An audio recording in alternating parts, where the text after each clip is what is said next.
وای ترورې په خیر دا تی دا د ولایت څنګه وپېژندم نو وی په دې کاکوخ کو باندې شاډوله کېدې ټوله دنیا دې پیژن کی جاوې یاره ترورې مشره ښځې او ستا ته به زه څه ویم وی ته خوله دې کږه شه دا ولې ترورو زه تا ته مشره ښځه ښکارمه ویم زه وړم چې ما په ټي وي کتې مخکې مکشي هم دقه اوس هم دقه شي ځواني مرګ شي زه خو پرونی جینۍ یم خو غمونه مې دا باډي لږه داسې کوټې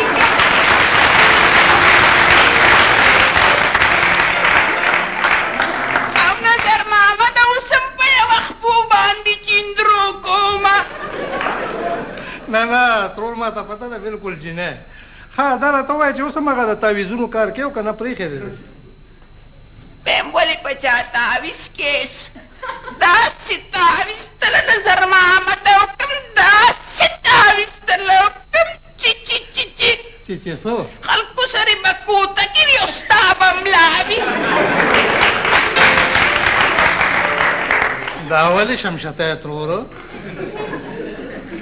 ځواني مرشي اوس راته شمشتې ترور مه وایه اوس راته پیریانې ترور وایه دا ولې نوم دې بدل کړو تعویزونو کار مې پرېښود اوس د خلکو نه پیریان پاسومه زما خیال اوسم چې دا راتلې نو چا نه د پیریان پاسوله او که نه یو ځواني مرګ راپسې راغی وي راشوي په ښځه مې پیریان ناست دي ښه بیا نو بس په منډه ورلمه بس ښه کار یې خدای پاک سم کو ها دا پیریان سره د ملاقات شو او دوه د ګنجو او دوه د تاکالو یاره دا راته وایي ته اوس دا پیریان څنګه وو دوه خو ستا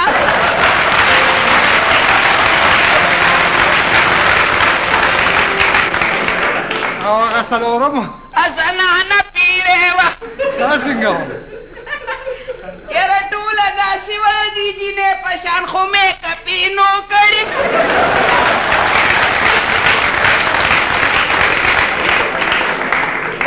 ها تروره هغه زنانه باندې پیریان راغلي نو بیا دې څه وکړو وایي زویه چې ورغلم نو ښځه ده چې په کټ کې اوچتېږي راخلاصېږي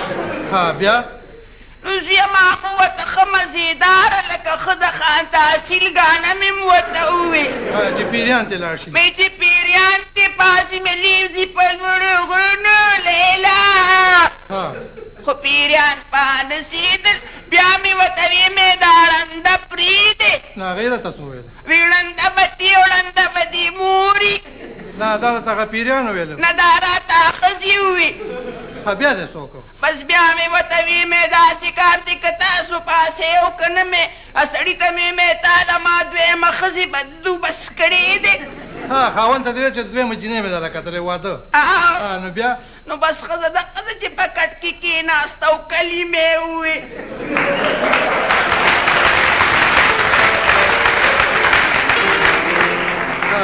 وی مونږ لاړو مې اوس ځې او که نه ځې ما وله د دویمې ښځې بندوبست کړی دی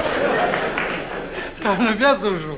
خاوند دې څه ویل هغه ځواني مرګ ما ته خواږه خواږه کاته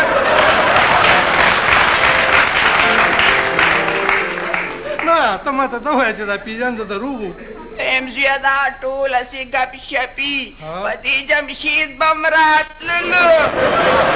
نو بیا هغې له دې څه چل وکړو چې وادي وکړه سم دم دې دغه دی دا ولې ایله پون مې دې که نه ولې سبزی والې ګرځولی شي او مونږ یې نشو ګرځولی